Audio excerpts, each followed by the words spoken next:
February 1st, 2015. About 4 years ago, same time, we had Snowmageddon. I think that was on February 2nd.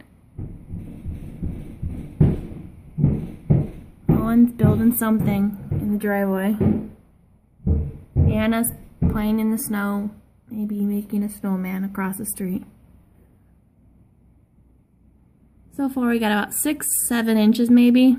It's pretty heavy and it's wet snow. It's great for snowmen, skiing, forts.